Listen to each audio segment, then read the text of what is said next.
Well, hello, everybody. We are a little late. We apologize for that, coming on for our episode number 44. That's right, 44. We have not missed a week. We were off one day because of food poisoning, and that was in December. And we all went on a Saturday instead of a Friday.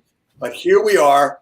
We've got a great show for you today. We have my friend and the guy I talk, who is the king of communication as far as being a lawyer, Mark DiPisa. He is a North Jersey real estate attorney. He does do some other law, but is here to talk about his real estate practice. And the important thing, there's two really important things about Mark is, number one, he specializes in working with real estate agents and his real estate business. And number two, he communicates very, very, very, very, very, very well. And that is really important. So, here's a real quick plug for Mark. Call him. You need his information, just DM me. I'll get it for you. But he's also going to post it down later. But anyway, Mark, thanks so much for being on. Welcome to Real Estate Talk, TGIF. That's thank God it's Fanale. I know it's Friday, but Fanale works really well there. And here we are to talk about with some legal aspects of the business. Thanks for coming on, Mark. Good morning. Thanks for having me, Dave. Really appreciate it. Well, that's fantastic. Tell us a little bit about yourself, Mark, and where you're from and where your practice has grown and everything else. So it's very interesting. I'm from Hasbrouck Heights, South Bergen County, born and raised. My office is still in Hasbrouck Heights, same place I grew up. My father was a business owner. My mother was a real estate agent. My brother is a commercial real estate attorney. My wife is a real estate attorney. I come from a pedigree, as Dave, of real estate individuals that are involved in different areas of the business. So I always tell people, if I can't answer your question, the odds are I have a family member that will be able to answer the question. That is so very true. And we'll do a full disclosure here, is your mom is a great real estate agent, worked with me and my company when I was a broker owner of my company, Century 21 UDAN, years ago. And recently, she was with us for a while and not, and then came back. And so your mom there, and of course, the other thing interesting, the connection that we have, not that anybody really cares, is the building you're in. My family owned and renovated years ago, and I managed it for a long time. So anyway, that's enough about the pleasantries and everything else. So we'll go out right now. We'll start. What is the most important question real estate agents ask you about your business? Well, I think you already touched it, Dave. Everybody wants to know about communication, right? Communication makes the world go round. Communication makes the business easier. Communication is what is going to be the difference in the factor, closing the deal or not. They want to know if you're available. They want to make sure that if they need something or they're nervous about something, they can call you. So that's always the first question I get, and I proudly answer that we are available. Communication is just as important for the attorney as it is the real estate agent, because when a client asks you what's going on, they should be able to get the same answer from the real estate agent as they would get from the attorney. Everyone's got to be on the same page. It's got to be the same team. I always preach it's a team business. You come to the table with a team. So it's always the first question I get about communication and availability.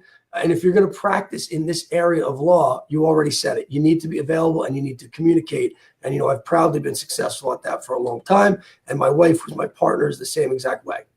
So the important part here I want to also stress too, Mark, is one of the things that you do that I haven't seen a lot of attorneys do. And I'm involved in a couple of transactions over the past couple of weeks where I've had difficulty getting in touch with some real estate agents who think they're bigger than the deal, and they're so busy they don't take phone calls.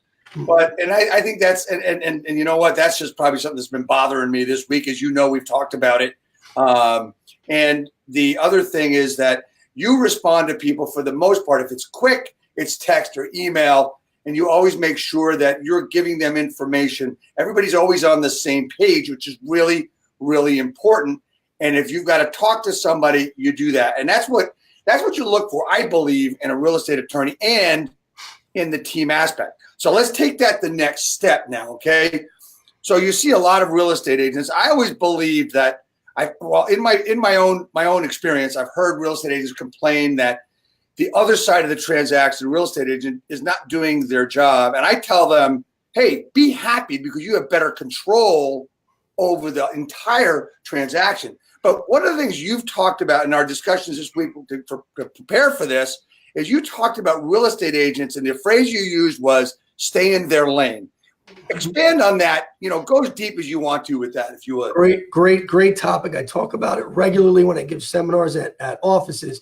The real estate agent is in a very difficult position because the client wants the real estate agent not only to be the realtor, but the banker and the social worker and the babysitter and the attorney.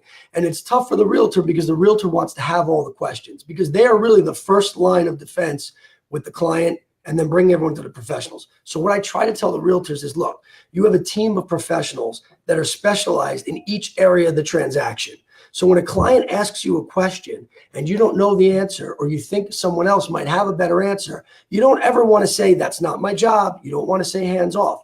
But what you want to do is you want to take their hand and bring them to the professional. You want to say, hey, look, that's a great question, but it's really more appropriate for the attorney. I've got a great attorney. Let's get Mark on the phone. We'll call him on three-way. And when you do that, you take yourself out of the danger zone. I call it the danger zone because constantly realtors get asked questions and they want quick answers, right? Your client wants to know right now. And sometimes they you can get yourself into trouble when you give a quick answer, you bring it to the professional, you delegate to the professional, but you don't say it's not my job. You walk their hand to the professional and you facilitate that conversation. Well, it's all about, we can look at it another way too. And just to expand on what you're saying is it's all about the relationship you have built with your customer or client, whatever you want to look at them. And also, I think in this day and age where everybody wants things right away, they don't want to wait. They think if the attorney doesn't get back to them in 10 minutes, something's wrong, or the real estate agent doesn't get back to them quickly, they're not doing their job. Well, let me tell you something, guys, ladies and gentlemen, because this program, Real Estate Talk TGIF, is all about for real estate agents to help real estate agents. Whether you like my opinion or not, honestly, I don't care, but it's the right opinion. Okay? My show, my thought, right? Here's the point. Be patient. Don't think people are idiots. And if you get the answers that you need the same day, think ahead of it. Like, look, you know what? It was never too quick for me. People never jumped fast enough when I was building buildings, when I first had my company. Nobody ever moved fast enough. And now that's worse. Oh, yeah. But, everybody wants everybody to be political correct. Nobody wants to speak bluntly. Well, that's how I am. And I know you as an attorney, you have to watch everything you say because everyone's going to take it as advice, right? And that's what I want everybody to know is this is not an interview for real legal advice. This is just discussing issues that can come up in our business. So important that the real estate agent stays in their lane and does their job and uses their relationship with their client and the attorney to pull it all together. Absolutely. Well, let me ask you a question that I hear agents complain about. What about attorneys that do not keep agents in the loop and attorneys that do not respond when they should? What do you think? How should we handle that? So when you fall into that scenario, you're usually dealing with someone that's not a real estate attorney, or maybe someone that's not on top of the business and how it's evolved. So I get realtors all the time on deals say, hey, look, we're having problems with the other side. The other attorney's not responsive. This is what I say. Sometimes a phone call goes a million miles and people forget to use the phone. If you're a realtor and you're having a problem with your attorney, give the attorney a call and say, hey, look, I'm just trying to do the best job for my client. I want to help us both out by being another line of communication. If you don't let me know what's going on and you don't copy me on certain emails, then I can't help you do your job because it's truly a team environment. You're helping each other out. If we don't close the deal, no one's getting paid. And you know what? Making money is kind of important. So you do the best for each other by working with each other. A simple phone call to the attorney saying, look, you haven't copied me on emails. I'm not trying to be a pain or get in your way, but I need to know what's going on. So when the client asks me a question, I can feel confident to answer. Simple phone call so the attorney knows, look, I'm not trying to get in your way. I just need to know and be informed so I can help assist the client just like you. And something like that, simple phone call, I think really works in a lot of instances. And if you keep getting a negative and you keep getting a negative response, you try to kill them with kindness, maybe you don't use that person the next time around. That's where I was going to go with it, what you just said. We have to understand that, as I said, and I'm going to keep saying this broadcast all along is I've had people in real estate, great technology people. I've had Chris Smith, Jimmy Mack. Last week was Steve Harney. He was great. Karen Carr, all about YouTube and video, and they're all experts. And this is the first time we've had a legal person, a lawyer on, and not because of any reason, but I just never had someone that I thought really could talk the game really well. And I don't mean the word, I've got to watch what I say game. It's not a game, right? But let me switch gears a little bit here and go into states and areas of the country. I don't know how much you can speak to this, that do not use attorneys, such as South Jersey, also areas in Maryland and Virginia. Can you talk to that at all? Absolutely. I mean, this is strictly an opinion. I've done no research on the topic. I try to make sure that I am a professional and expert in my area, which is the area that I practice in North Jersey and Central Jersey. My take on that is this. Different areas of the country have different needs, different socioeconomic statuses, different populations. It could be possible that there are less disputes and less litigation. It could be that the housing market in those areas, the houses cost a lot less. When you're dealing in transactions that aren't in the millions or the 800,000s, people may be less likely to sue each other. But I will tell you this, it doesn't matter what state you're in, what town you're in, where you are. When things go wrong and everybody wants to fight and there's no attorneys involved, you know what? There's no civility, there's no one that understands the rules, and there's no path to get out of the problem. At least when you have attorneys involved, although I know some people might feel differently because attorneys in some instances in litigation can cause more arguing, but not in the real estate situation. Both of the attorneys understand how contracts work and have an exit strategy to try to get everybody out of the deal safe and sound. So in an instance where you don't have a problem and there are no disputes, it's probably not a problem. But you can't hedge your bets. You have to assume the worst. And if something goes wrong, it's always better to have an attorney on board to make sure he can help guide you to the end and make sure everyone gets out of the deal safely.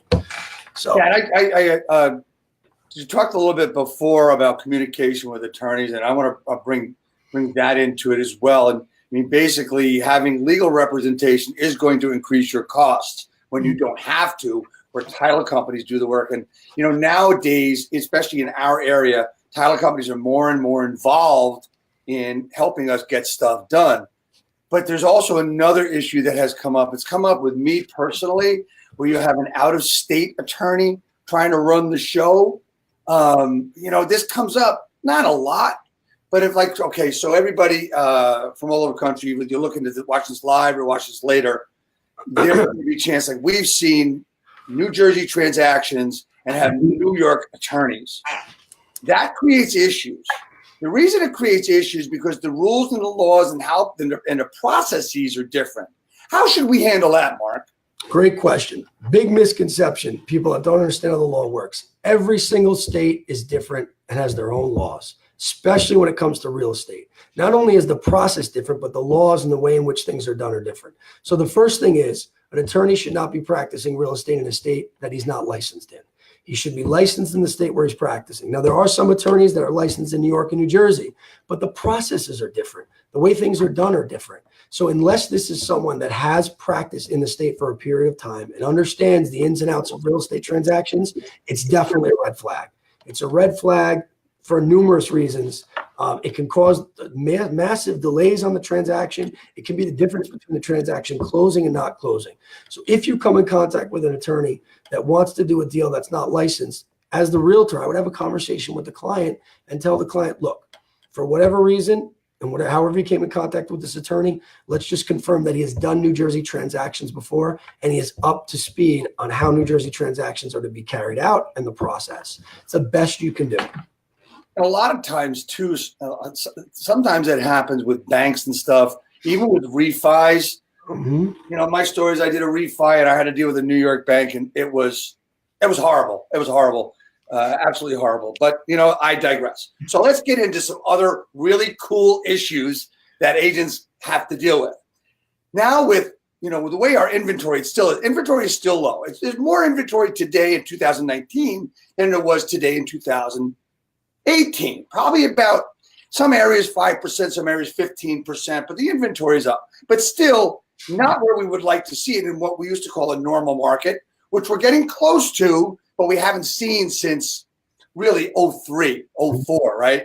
Sure. And so when that happens, we have bidding wars, okay? And bidding wars today actually are a lot different than they were back in 05, 06, 07, and a lot different than they were back in 87, 88, and 89. I know I'm showing my age now because that's when there were actually fist fights on driveways. There was lots of stories there back then. But we get into bidding wars and, okay, so best and final, and I told you by 5 o'clock and all this other stuff. So then you have something that sells for 20, 30,000 over asking. And there's a problem. And everybody is thinking, what's the problem? Appraisal.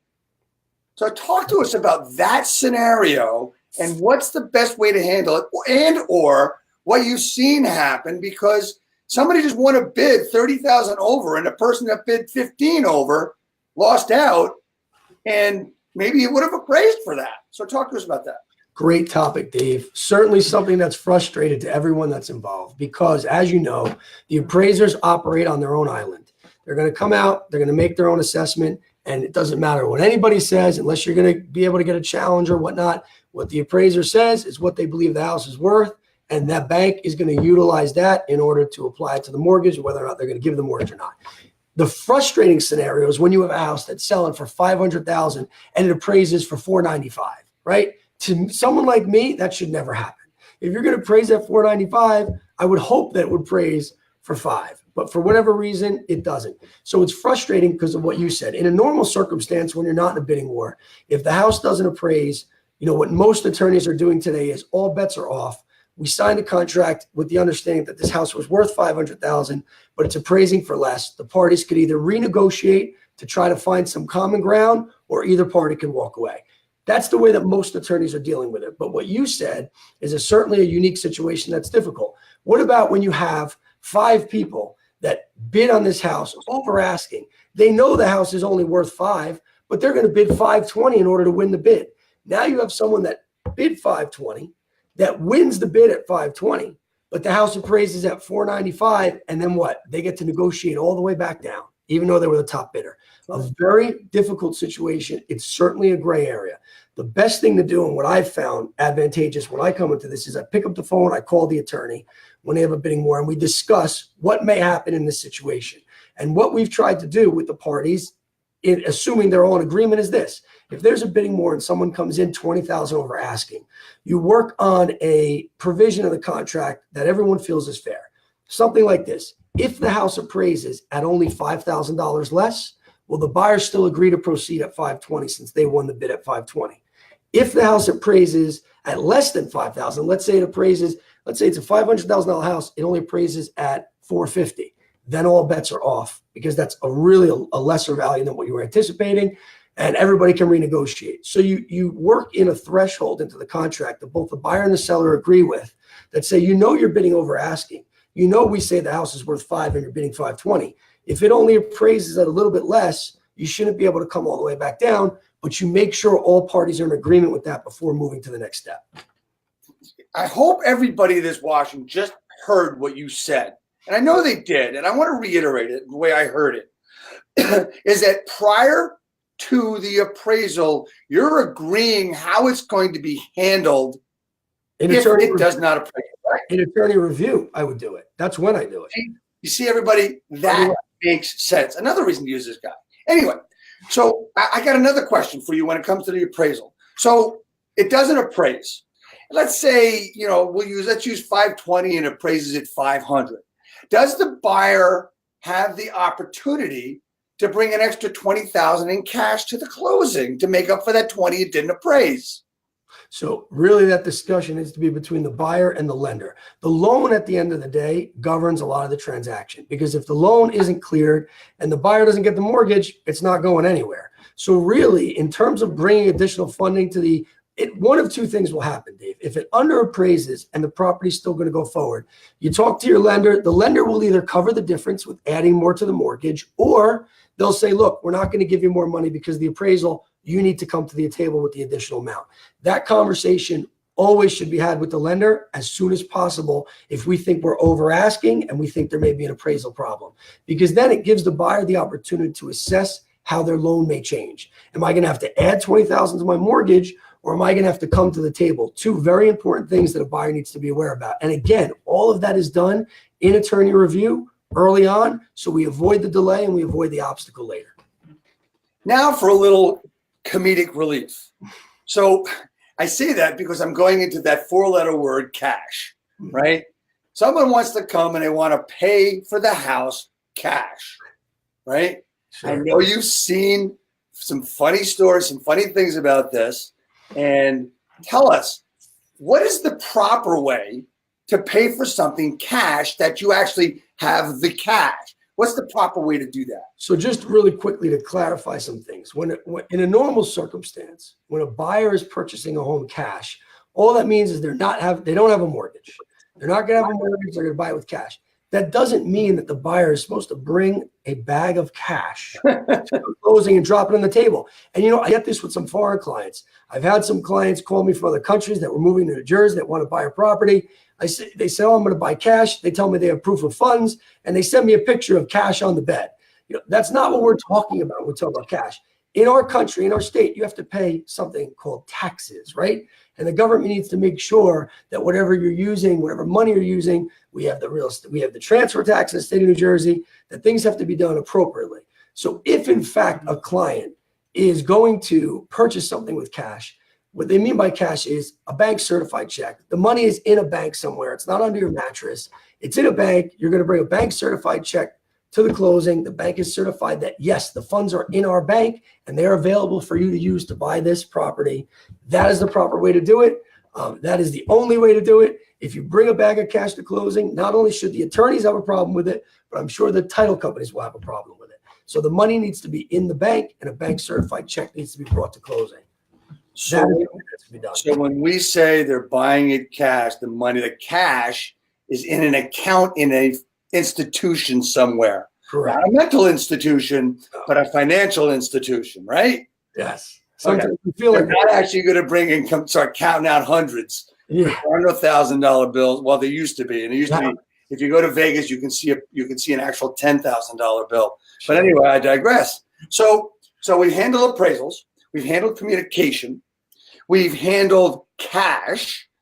Now let's talk about something that has happened and will happen if we're not careful in our digital age. And I'm talking about money and I'm talking about cash also. But in this case, there have been instances where I've heard where the story is that there's an interception of communication and someone says, wire the money, wire fraud, all this. Talk about that and go as deep as you need to with that.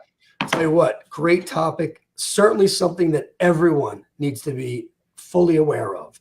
It is in all of my email communications. It's in my rider. Wire fraud, please be aware. So what we're basically talking about is there are internet hackers all over the world in other countries, and they commonly intercept email chains. If you have Yahoo, Google, no matter what internet account you have, there is a good opportunity that no matter what spyware or software you have, a hacker could potentially intercept an email. And what they do is they intercept the email chain between the attorney, the title company, and the client, and they ask the title company or the client to wire money to an account that they believe is a Bank of America account. Meanwhile, it's somewhere in another country. So they send fraudulent wire instructions to a client and ask them to wire money. And if the client does it, that money is gone to another country. Very, very frustrating, upsetting situation. So what I do from Jump Street with my clients is I always tell them, my office will never ask you to wire money.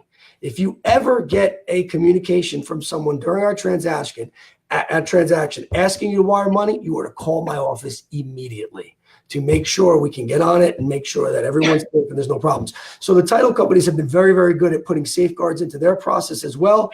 Most title companies, if they need a wire, will verify with a phone call and to make sure that you're dealing with the actual title company that's asking for the wire. But in my position, when we can avoid wires, I like to avoid them. So, okay. So it's really pretty plain and straightforward. Unless you have almost like verbal or face-to-face communication to wire something, don't do it. Yeah, you get on the phone with your title company. You make sure that the wire instructions that you received are from them. You verify it on the phone. And once you're verified, then you're okay. As long as you know it's from the title company, then you're okay. Well, that's really good stuff because I've heard, through CE classes and stuff, I've heard of a lot of stuff that's gone on with people that, someone lost $80,000. And here's the thing, guys, you can't get that money back. Once It's gone. I mean, some banks are able to stop it quick enough. If you call your bank immediately, they'll stop it. And most banks have safeguards if you're wiring over a certain amount of money. They won't allow the wire unless they verify. But my position is always the same. If it's got to be wired, you call up the person that sent you the instructions, you verify on the phone, you make sure you know who you're talking to, always. Exactly. I want to just take a quick break and thank some people that are on. Truda is on. Julio loves what we're doing. We also have Michelle on. Thanks you for joining us, Michelle. And we always try to bring great topics for the real estate business. So as we're talking about the real estate business and the legal processes, talk to me about what's the best advice that you could give a buyer. Mm-hmm. Great. A buyer, one of your clients, a buyer. What's the best advice you can give them for the process? What I like to tell buyers always is stay calm, be relaxed. If you have a great team of professionals around you, allow them to do their job. We're here to work for you. We're here to provide you with a great service. It's important that you trust us and you follow our lead. You're not doing this on your own. That's why we're here. And listen and communicate. If you have a question, ask it. The worst thing that you could do as a buyer is not be involved at all. You can be involved, ask your questions, what you're nervous about, do it up front, and trust in your professionals that they're going to get the job done for you. Okay, so you can't have a buyer without a seller. So what's the best advice that you would give a seller? Same exact advice. Make sure you trust your professionals. Hopefully you've chosen them wisely. A lot of times, it's like I said, it's very difficult in the real estate business because the client wants the realtor to do everything and anything. And I always tell my realtors the best thing that you can do is if it's a question that's a legal question, you bring them to the attorney. If it's a question, it's an inspection question, bring them to the attorney. And the same thing should go for the client. When I speak to the client, I let them know you have a bunch of professionals on this transaction that are specialized in certain areas. You want to ask the appropriate questions to the appropriate individuals, always. Absolutely. So, as I've said earlier, we've had some great people on this broadcast, and we've had Chris Smith, we've had Jimmy Mack, and to finalize the trio, we're going to have Steve Passanelli on the end of May. Steve, they used to work together, and Steve is now with BombBomb. If anybody didn't know that, and we also next week, to give you a quick promo, we have Mike Pruitt, who is broker owner of Century 21 Connect in Atlanta, Georgia. Mike took his personal business of about a few hundred transactions a year doing by himself and opened up this company. Is doing great things with several things. And I quote Mike a lot. Mark, before we finish up, is there anything else that you want to say that can help the real estate agent get through transactions in easier way? Don't forget to love what you do. This business can be extremely stressful in a lot of ways, but you're doing it for a certain reason. You got into the profession for a certain reason. Don't forget why you did it. Learn to love what you do. Try to make it fun. Clients will feed off of that. You'll get more clients if you make it happy, you make it exciting. And don't forget to rely on your professionals and delegate to your team. Always important. Great advice. I want to tell everybody, if you want to see a replay of this is going to be on my personal page on Facebook, as well as a lot of group and other business pages I have. It also will be on the Real Estate Talk TGIF YouTube channel, as well as the blog on my brand new site, realestateskillbuilder.com. If anybody would like to talk to me about work, I do have a program which I am launching, which will help real estate agents grow their business to six figures and beyond. That is going to launch the beginning of June will be our first session. If anyone's interested in that, please go to reskillbuilder.com where you can set up a time to speak with me and get more information on that. As I said, we've had some great people on, and Mark, you are second to none as far as coming on. I'm going to place Mark's contact information in the thread here. And Mark, why don't you just give your contact information real quick? Sure. Reach out to us if we can assist you in any real estate transaction. The law firm is DiPisa and Lago. Mark DiPisa and Michelle Lago will be there to help you. Our office line is 201-426-5666, or feel free to email us at mark@dllaw.net. We're right in Hasbrook Heights. We'd love to help you out. So, Mark, thanks again so far. So I just want to tell everybody, so we've had some, as I said, Mark just fits the bill for all the guests we've had on. As you guys know, we've had nothing but the best in real estate agents with Oscar Nunez, who we actually saw last night, Sheldon Neal, And then as far as broker owners, we've had Tony Geraci from Cleveland. And next week we got Mike Pruitt. But we've also had, as I said, some great other people. And looking forward, I want everybody to remember, looking forward, we've got Steve Passanelli coming up. We've got Tom Ferry in June, Lee Brown in June. And we have not confirmed a date yet, but we will have John Cheplak on as well, probably sometime in July. So I want to thank everybody for coming on. And I don't want to forget this one thing, because honestly, even Mark, I know this is the only reason you agreed to come on, is to get one of these. Oh, wow. Okay? So everybody that comes on gets a real estate skill builder hat. My objective is to get these to all people in real estate over the next 6 to 12 months. Mark, you're in real estate. You're going to get one of these great beauties. And you know what? I probably will hand deliver it and save the $350 to mail it to you. I'm honored. Anyway, guys, thanks so much for coming on. Sorry about the technical difficulties coming on late today. But like I said, next week, next Friday at 11 a.m. Eastern, we have Mike Pruitt coming on. Thanks so much. Peace, everybody. Have a great weekend. Mark, again, thank you so much. We'll see you soon. Thank you, Dave. Honored.